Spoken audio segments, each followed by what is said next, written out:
Hello and welcome to LTX classes.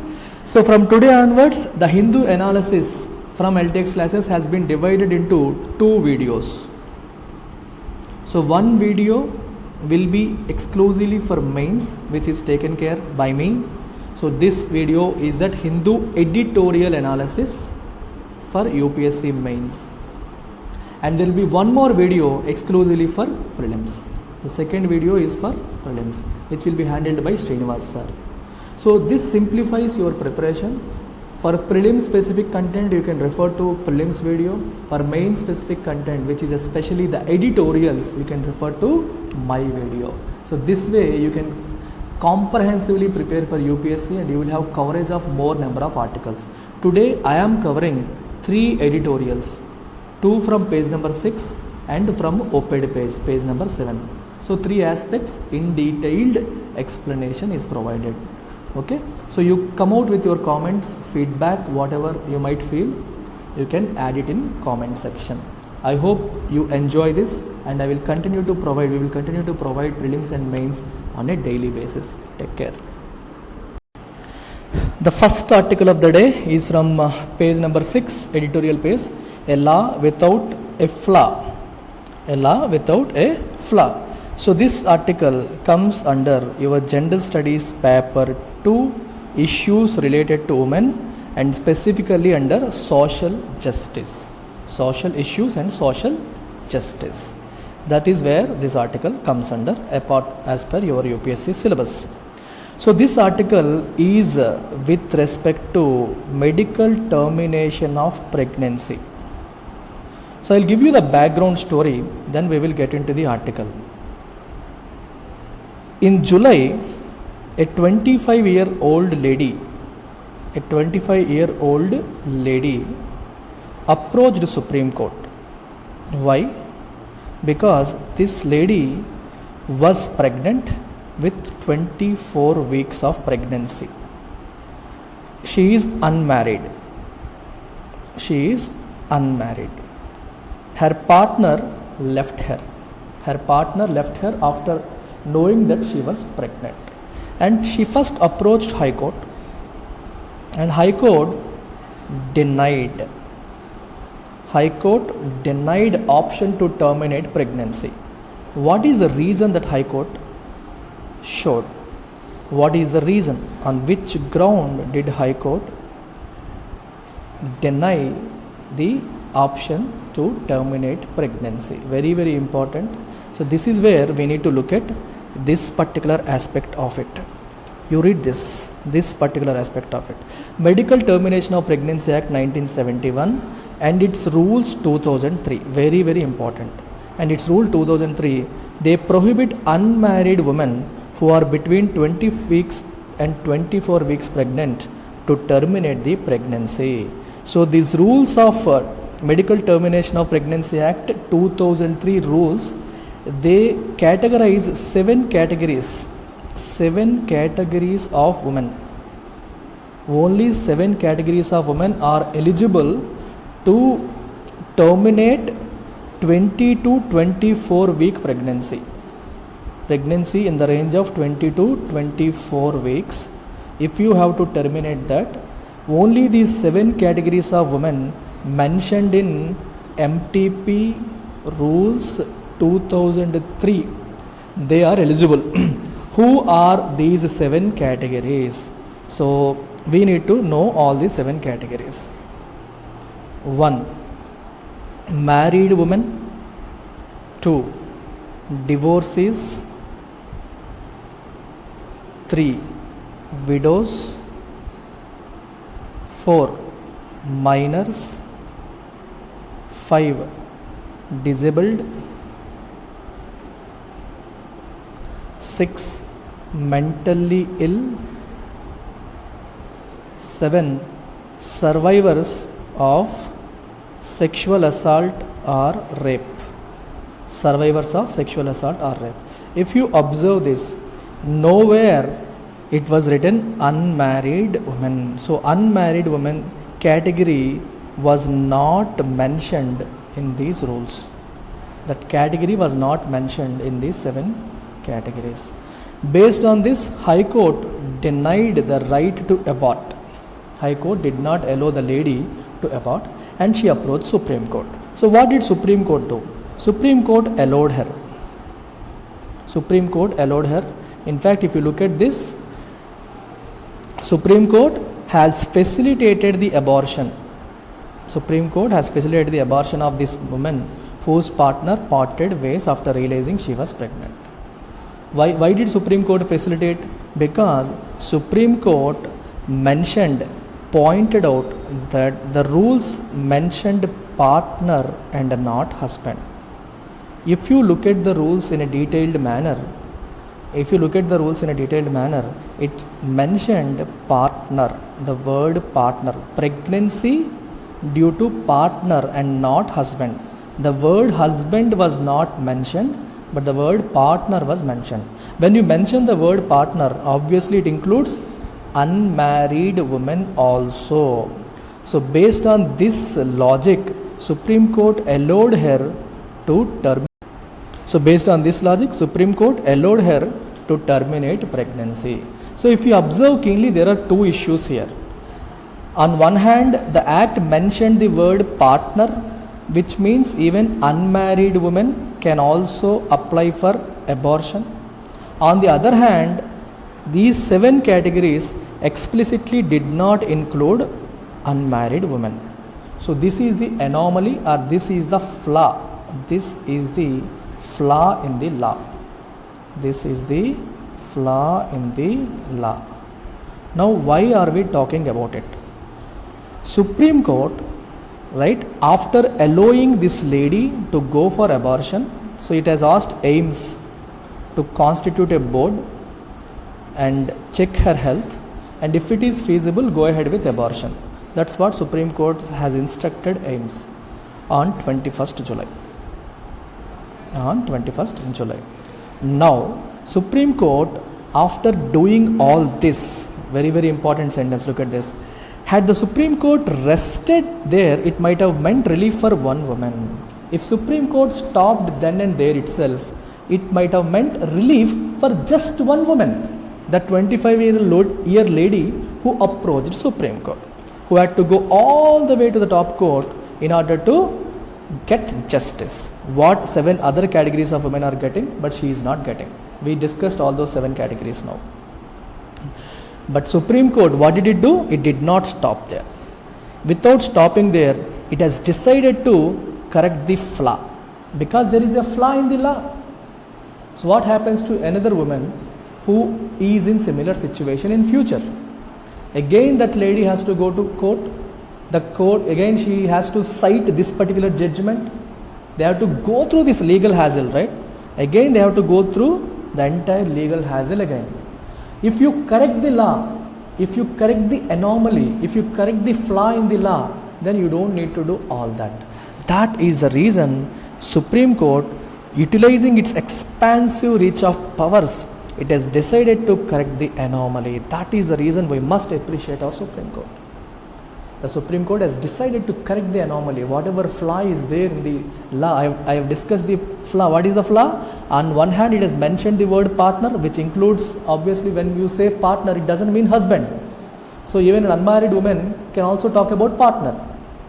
On the other hand, in these 7 categories, they did not include unmarried women. So this is the flaw. So Supreme Court has decided to correct the anomaly and decided to pronounce a full judgment. They are considering pronouncing a full judgment which would make access to medical abortion a level playing field, means making it equal for everyone, for married women and unmarried women. Everyone should have equal right with respect to abortion rights. That's what Supreme Court is now trying to do, and we must appreciate Supreme Court for that. The article also referred to United States Supreme Court's judgment.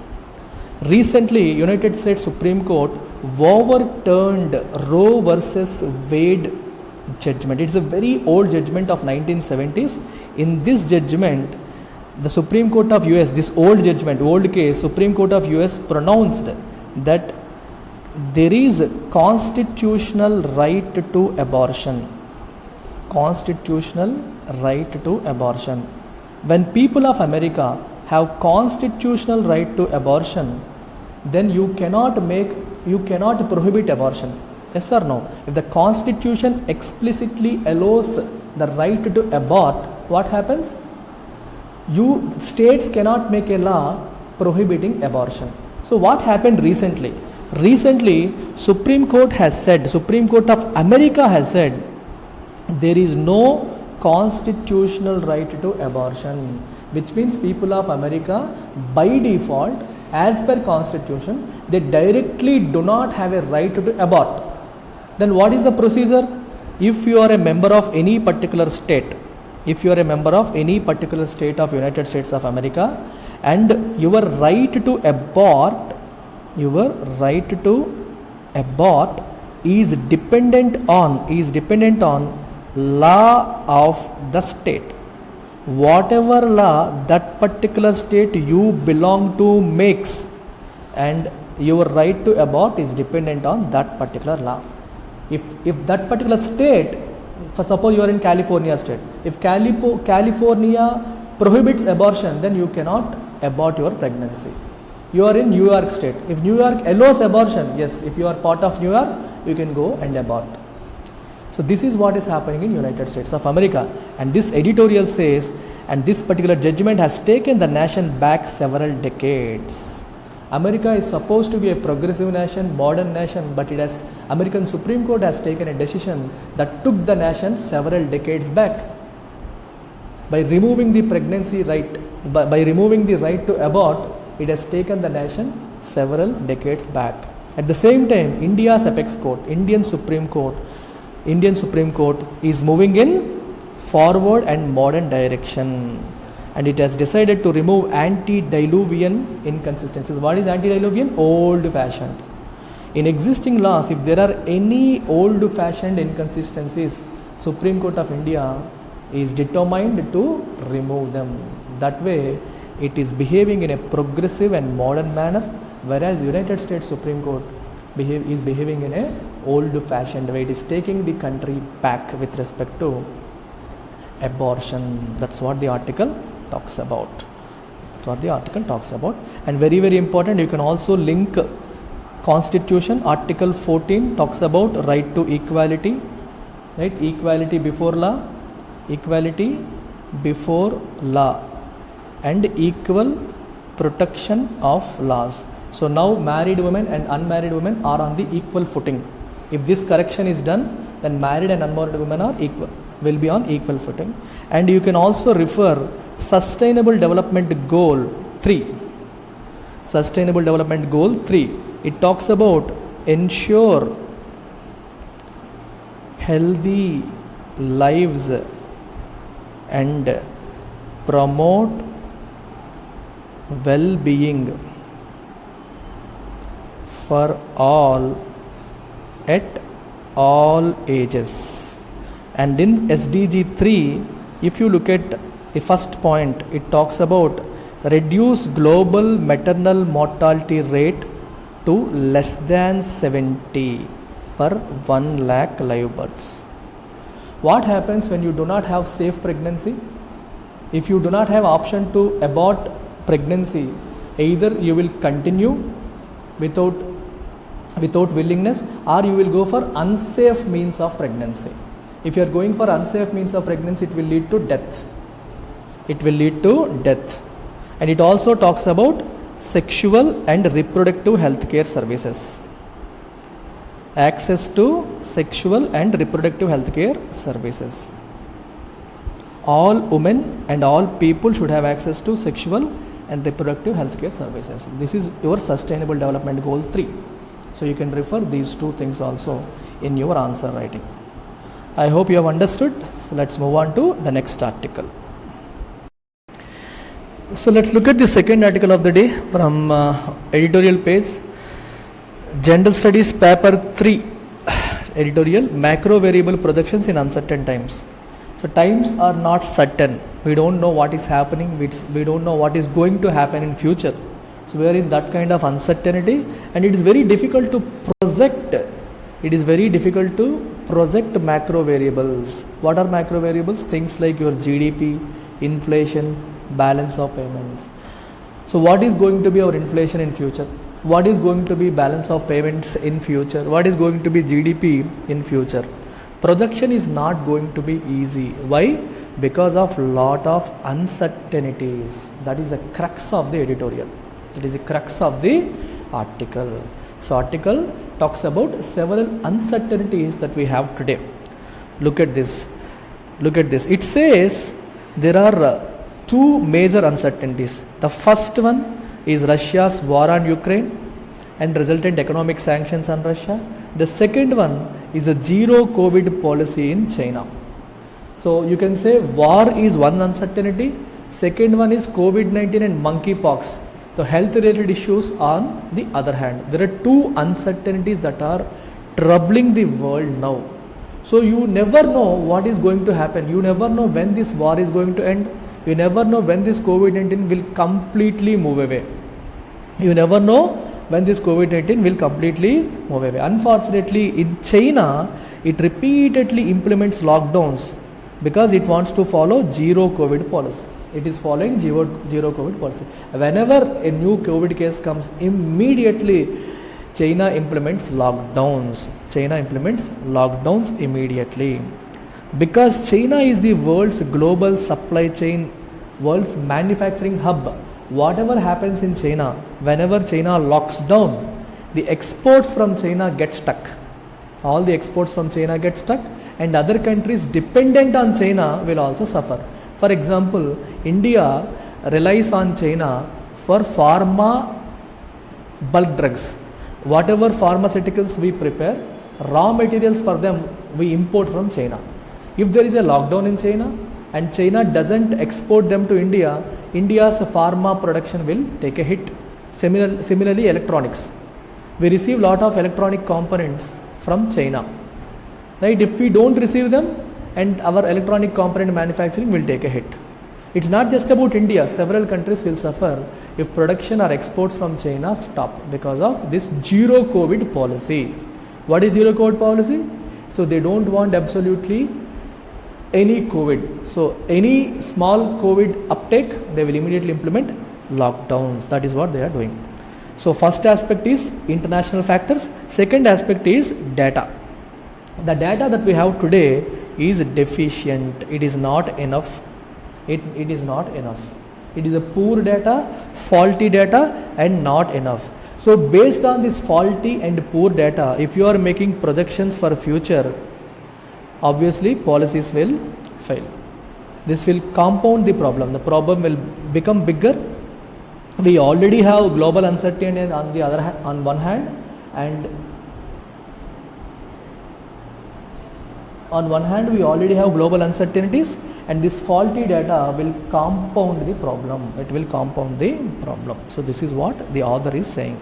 So if you go in detail, he is talking about COVID-19 first.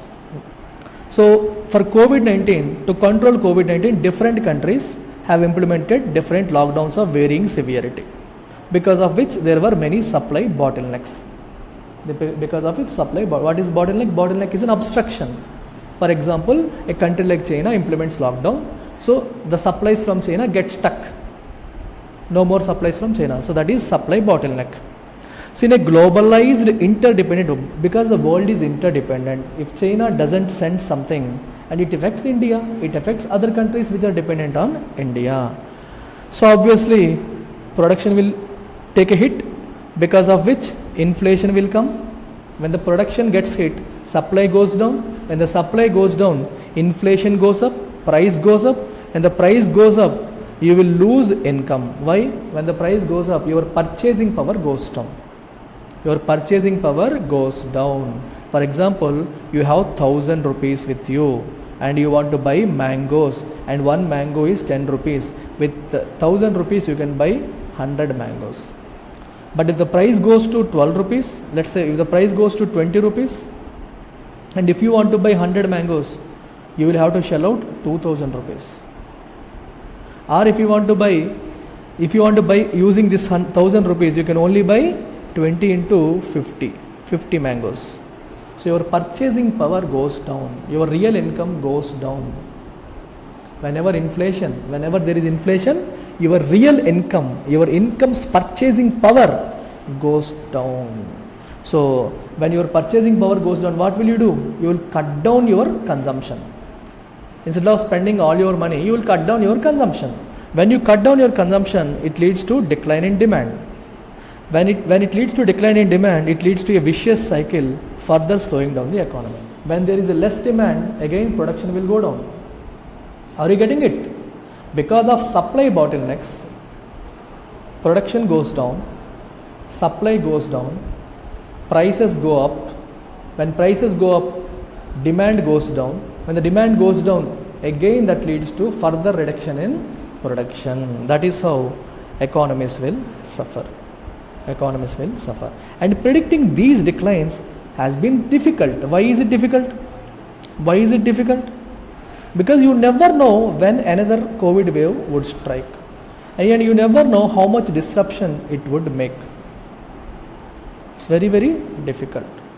Right?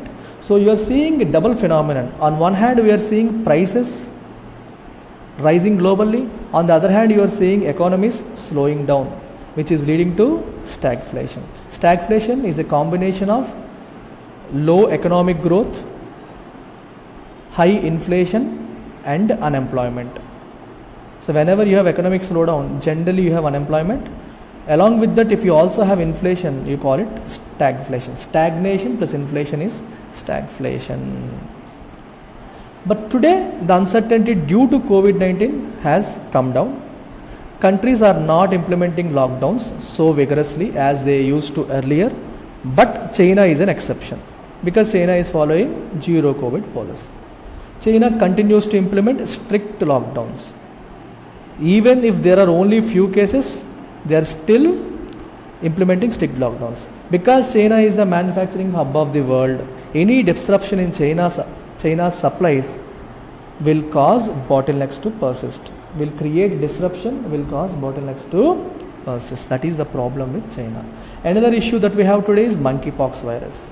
And monkeypox also spread to around 80 countries. Around 80 countries. But one good thing is World Health Organization is saying it can be dealt with easily. It is not as severe as COVID-19. It can be dealt with easily. Even then, there is a sense of concern and uncertainty. Because we have already seen what happened with COVID-19. So we are all worried what would happen with monkeypox. That uncertainty and the sense of uncertainty is always there. So because of these aspects, everything becomes uncertain. You don't know how much growth we are going to get. You don't know how much inflation we are going to have in future. You don't know our external sector's position. You don't know the value of rupee, how rupee will travel in the next few days. It's very difficult to figure out because you never know when next COVID-19 wave will come. You never know whether monkeypox will become as big as COVID-19. Are you getting it? So this is what the author is trying to say. This is the first uncertainty. And the second uncertainty is Ukraine conflict. First one is disease, second one is war. With Russia-Ukraine conflict and sanctions on Russia, they also created huge uncertainty. So this war has become a proxy war between two powerful capitalist blocs. On one hand,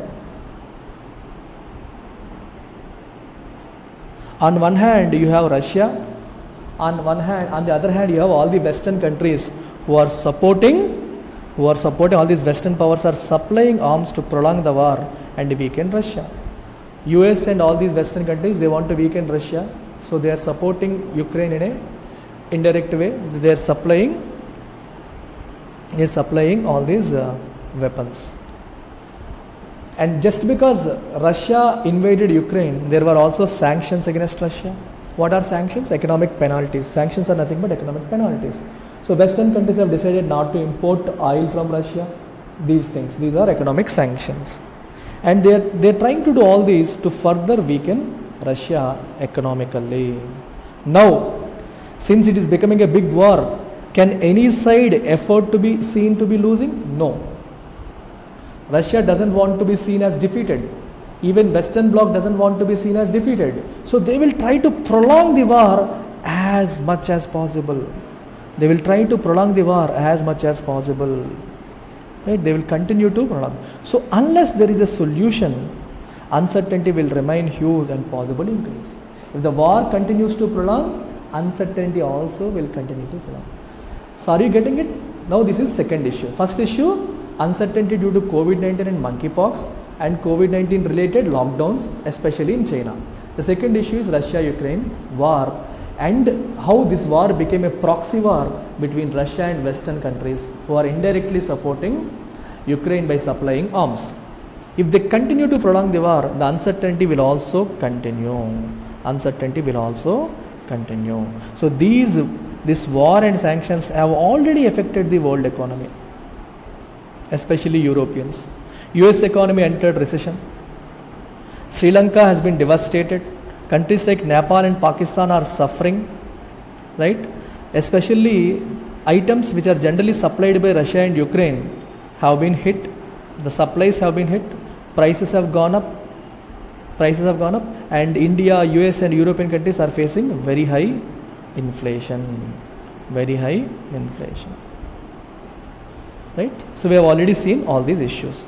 So war is creating certain uncertainties and COVID-19 has created certain uncertainty. Especially items like food, fertilizers, metals have been hit as Ukraine and Russia are important sources. And we already have high inflation and this is additional inflation. Because of this, the inflation is becoming more and more compounded. Okay. Now he talks about a new Cold War. We used to have Cold War between US and USSR. Okay, right after World War II, US and Western European countries, USSR and Eastern European countries became two blocks and there was Cold War. Cold War is not actual war. So they don't trust each other, they treat each other as enemy countries. So we used to have that kind of situation till 1990s when USSR got disintegrated. Till 1990s when USSR got disintegrated, we had these Cold War kind of conditions. Today, after 1990s, US has become number one country, world's big brother. After USSR's disintegration, US has become world's big brother. So there was no one to challenge US's dominance. But now China has become a global power. China is also becoming a global power. Now Russia and China on one hand and other rich nations on the other hand, we are seeing two big blocks. A new Cold War is going to begin. To weaken Russia, so all these countries, to weaken Russia, sanctions may be imposed on countries that carry out trade with it. For example, America might warn India, if you are increasing trade, if you are doing trade with Russia, I will impose sanctions on you, which means I will impose economic penalties on you as well. So all these Western countries along with US, they want to weaken Russia. So they also want to punish those countries which are doing trade with Russia. If you look at India, because India has increased imports from Russia, because Russian oil is available at 30% discount, India is buying oil from Russia nowadays. And China may also face sanctions because it has also increased trade with Russia. Right? So Russia and China will come together. China has little option but to go with Russia. Why? Because all the Western countries have been trying to isolate it, fearing its global rise. Since China has grown big in recent years, all the Western countries are trying to corner China. They are trying to target China. So China has no other option but to side with Russia. Only when China and Russia come together, they will be able to face the Western world.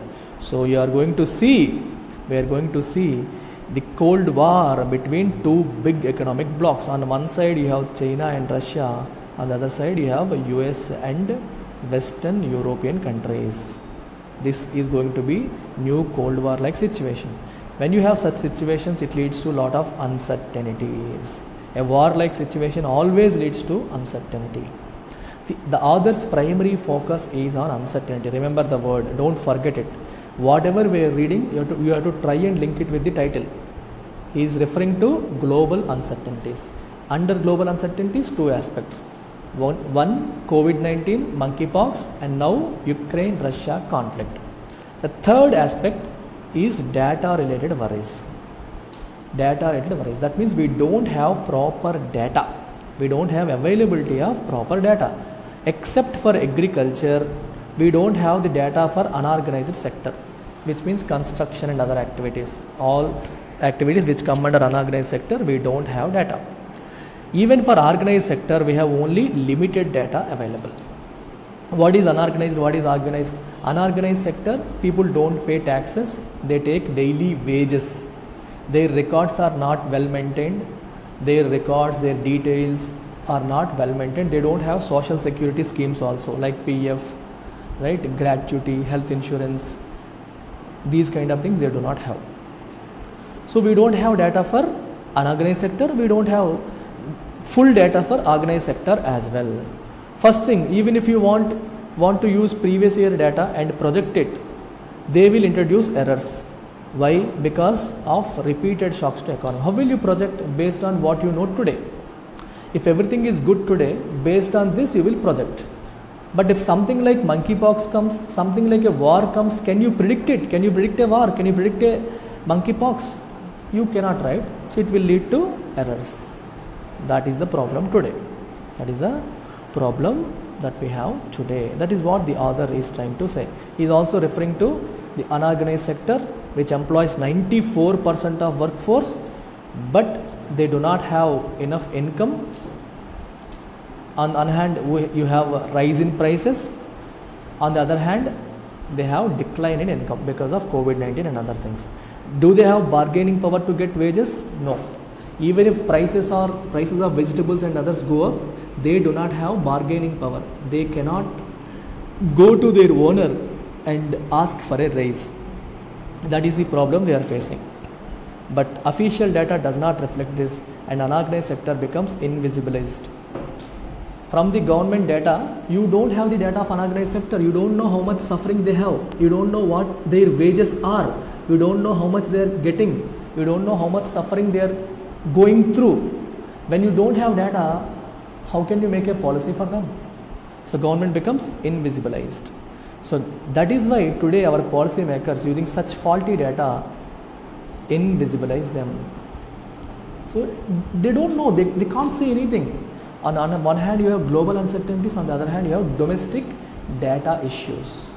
Without having proper data, it is becoming very, very difficult for the government to project. So that is the reason finally the author says Indian policymakers are facing the unenviable task of, it's a very difficult task, something that they might not like, task of predicting the course of the economy for the few months and even the year. Is it easy? No, because of shocks and faulty and inadequate data. So these are the reasons because of which they are finding it difficult. And the problem is compounded by international factors. When will the Russia-Ukraine war end? If not, will it intensify? Will sanctions be withdrawn? How intense will the new Cold War be? All these things makes projections of macro variables like GDP, inflation and balance of payments very, very tough and impossible. And it is like our policy makers are equivalent to a pilot navigating in dense fog with faulty equipment. You are navigating in dense fog, you cannot see anything and your equipment is faulty. So that is how our government is now today. It is not easy for policymakers to predict anything. So next article of the day, launch a national tribal health mission, part of gender studies paper 2, issues related to tribes, comes under your social justice. So the author is talking about the issues especially with respect to health faced by tribal women and men, and how the government can solve those issues. So he is talking about many things. First thing, today is International Day of World's Indigenous People.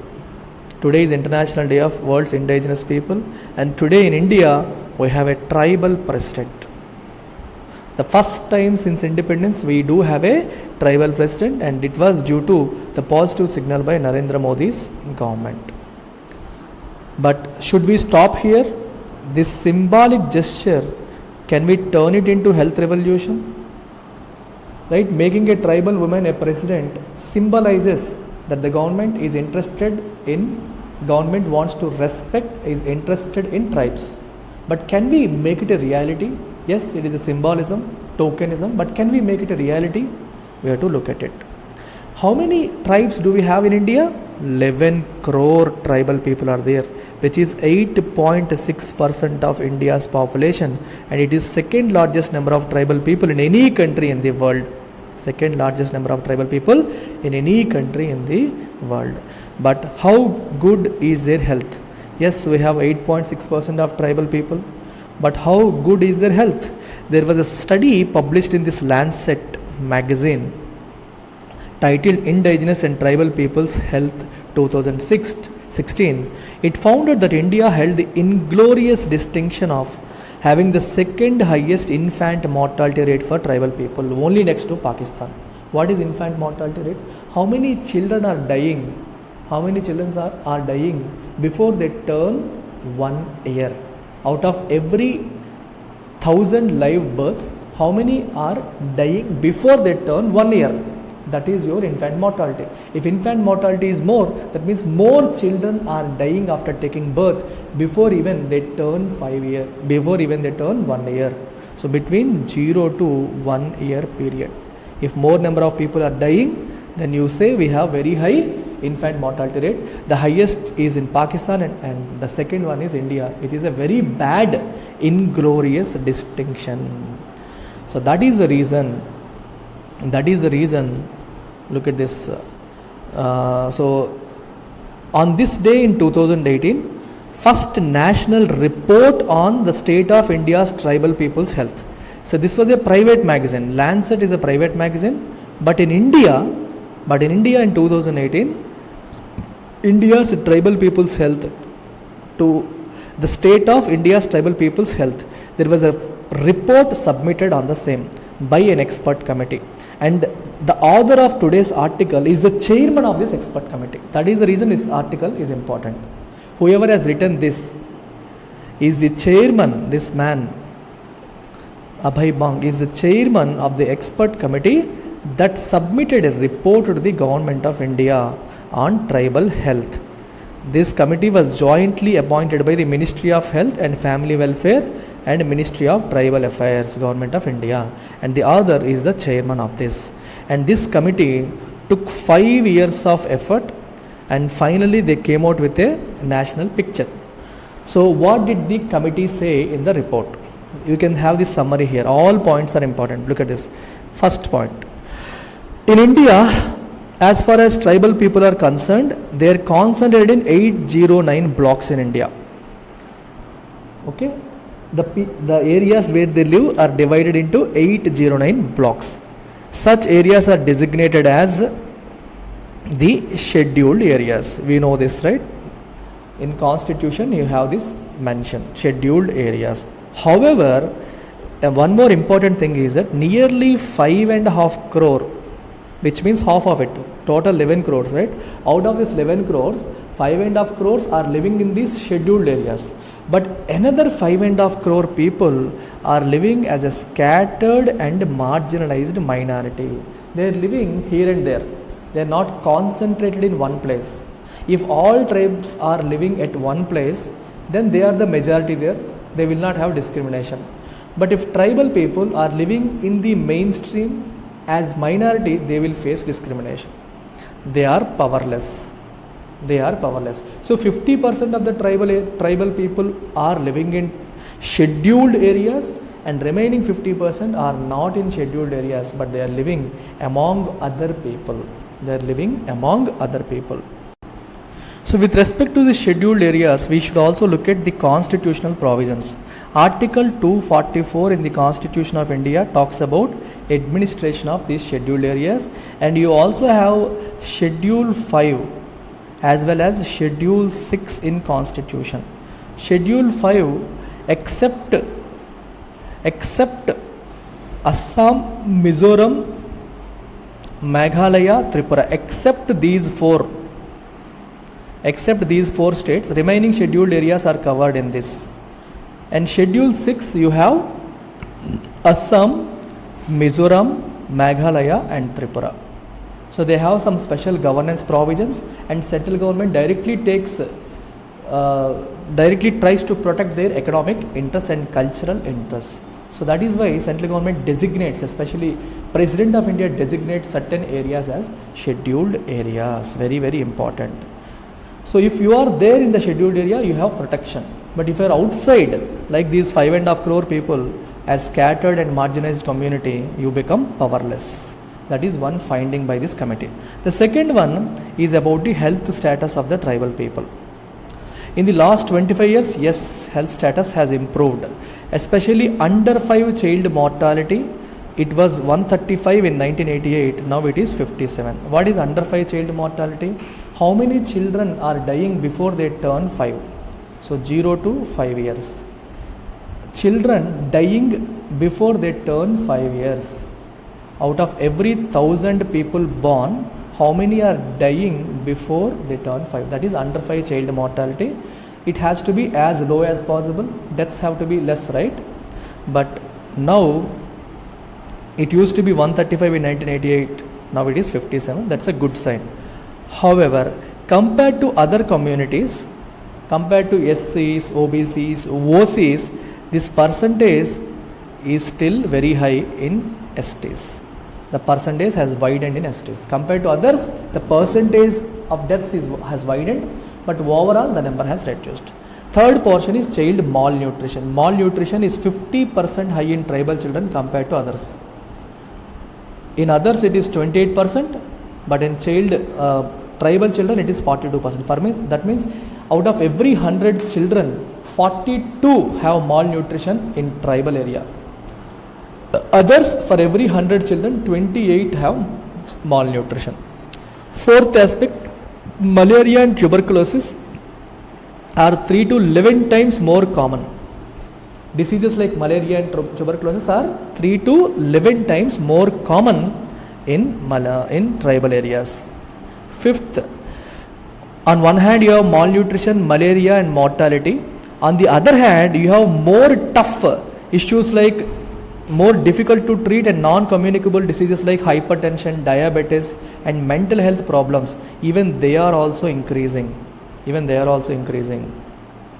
Right? So their health is not great. Other issues are also increasing. And look at the sixth aspect. They are heavily dependent on government public healthcare systems. When you have an issue, they don't have any private hospitals in tribal areas. They have to rely on government primary health centers. And these primary health centers, you have deficit, 27% to 40% deficit in the number of facilities. We don't have enough facilities, first of all. Even if you have facilities, there is a deficit in medical doctors. Doctors are not available. Even the doctors who are there are found to be demoralized and inefficient. Right? We don't have good facilities. We don't have enough facilities. We don't have enough doctors. Even the doctors who are available are found to be demoralized and inefficient, is what the author is saying according to their study. And finally, the seventh aspect that they studied, right, there is hardly any participation of tribal people in designing, planning and delivering healthcare to them. Now the government is supposed to come out with a national mission. Government is supposed to come out with a policy for tribals. But is there any tribal person at the higher level who is participating in this policy? No. Are you getting it? There is no tribal person available who is ready to participate, who is ready to design, plan and deliver healthcare. Which means they are not at higher levels of positions. Politically or bureaucratic level, they are not at higher level. That is a problem. So a non-tribal is going to devise a policy for the health of tribes. That is the problem today. Next aspect is official policy of allocation of money. So there is something called tribal sub-plan, according to which you have to spend equal to the percentage of ST population in the state. So you have to allocate funding which is equal to the percentage of ST population in the state. For example, you have 10% ST population, you have to spend 10% of money on them. Tribal sub-plan, additional financial outlay. Unfortunately, No state is following it. All the states are flouting it. 15,000 crore rupees additionally was supposed to be spent on tribals, on tribal health. Unfortunately, there was no account and no accountability. No one is maintaining accounts and no one is taking accountability. No one knows how much was spent and how much was not spent. No one knows how much was spent and how much was not spent. This is the problem in tribal areas. No accountability. No accountability. Then what is the solution? So the author is coming out with a roadmap. In fact, in this report they submitted, he came out with a roadmap. He came out with a roadmap. The government of India told them to come out with a roadmap. Yes, they came out with the roadmap.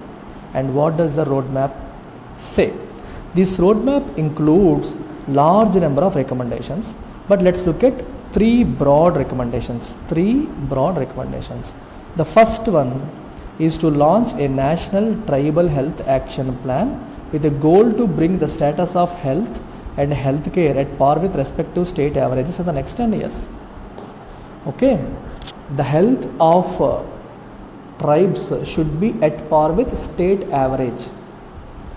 Okay, whatever is the state average, the healthcare status of tribal people should also be at the same level in the next 10 years. That should be the goal. That should be the goal.